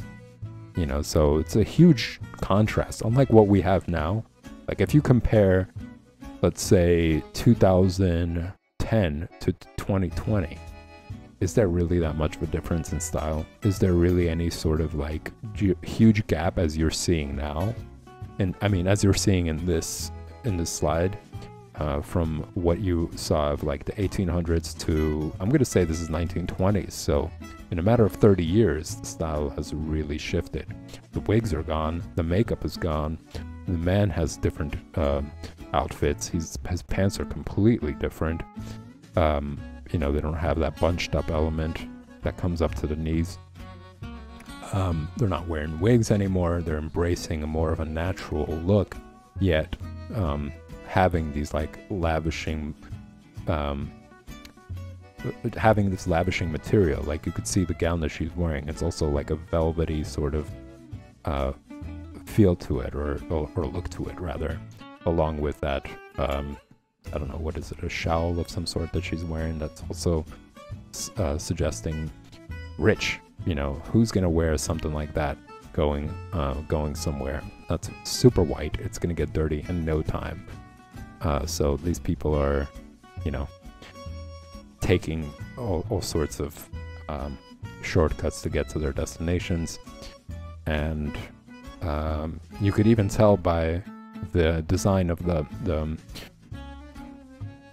I don't know, stairwell handles, I guess, that obviously they're at some lavishing party, as well as with the drapery of or the design of the lantern, the chandelier, not lantern, the chandelier design over there. So all that is intentionally there. They're all put together. Like you would say, like, well, is that just there because he took a snapshot and that's what was present? It's there because it adds to this element of decadence, you know, and also it's contrasting two elements. You know, you look at their work and there's like minimalism to it, right? These shapes are kind of minimalized, like they're solid colors. There's solid colors of her shawl and solid colors of her dress, and solid colors when it comes to what the guy is wearing. It's pretty much all black and white, very, very minimal, and it's posed next to these very intricate, winding details, you know. And I think that's what makes it so cool to look at. One is at the top right, one is at the bottom left, and it's there to just kind of fill this scene and kind of pin them or sandwich them in between these very decadent sort of designs, these very meticulous styles, whereas they're a lot more minimalist and plain, quote unquote. I'm gonna say it's also a mix of like Art Deco, right? It's like or Art Noir rather. It's like right in between that and his own style. It's a little bit of both. I also really like, and I'm not sure if that's intentional, but how his suit is just part of the background. Like there is no real distinguishment. He's kind of like blended into this black light. And also note that it's stylized light, because you look at them, right? You look at her face, you look at his face, and there's bright light that's hitting them. They're completely illuminated. She's completely illuminated from head to toe. yet they're standing somewhere where it's pitch black. So that's unrealistic. If there's so much light hitting her, it would also hit the stairs. It would hit his coat. It would hit his pants. But stylistically, it's done otherwise. It's creating this contrast, which really pops them out. And I absolutely love the color use here. That soft yellow and how it kind of adds to the material. It really does show this like plush softness to what she's wearing. Very cool. And I also really like everything about this painting. But specifically, I really like the hands, how he drew the hands for both. The female hand is very delicate. The length of her neck is very delicate also. A lot of it is just really smooth, right? There's like a real smooth element to a lot of this. His hand is also very much like a masculine sort of pose, yet still suggests decadence. And also the design, or how he painted the inside of his vest, like it really, it pops out, but it also has some sort of softness to it. I don't know, I guess I can't describe it any better than that. That fine line, that white highlight that shows the inside of the vest, and that dark light showing the shadow of the other side of the vest, as well as that straight, I'm gonna say the straight line down of the button shirt, I guess makes it very interesting design, right? Because I don't think that a shirt would be as straight as that. There would be some crinkles. That line going down would be there would be a lot more variation to it. It wouldn't be as straight as it is down. But because it's coupled in with all these other realistic renditions, it brings this very unique look to it. So it just shows how in control over he is of all of this stuff. Like, he's intentionally doing every little thing here, from the design of the chandeliers sandwiched between these minimalist styles of their clothes, to like just that button down shirt I was talking about. He thinks of it all, and none of it is just let me just do it to fill in the space. He knows how to fill in all of it the way he wants it. All right, everybody. So that's me gushing about J.C. Leyendecker, about Norman Rockwell. I hope you guys enjoyed this as much as I did. I didn't even realize the time is passing by. I'm sure this is way past the point. I had a blast. I hope you guys did too. I hope this was a good end to the week, and I hope you guys enjoy your weekend. And if you do enjoy this content, just remember to hit that like and subscribe button. They're both helping to grow the stream, and of course, they're greatly appreciated by me. So stay tuned for next week, guys. I'm going to be continuing on. Of course, I'm going to be talking about more of J.C. Leyendecker. I'm going to show you guys more of his work. I'm going to introduce you to a new artist as well. So there's more to come. So tune in to more of Art Lounge Alley next week.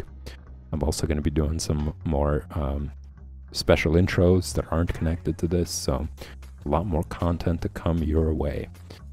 All right, everyone, enjoy your weekend, and I'll see you next week.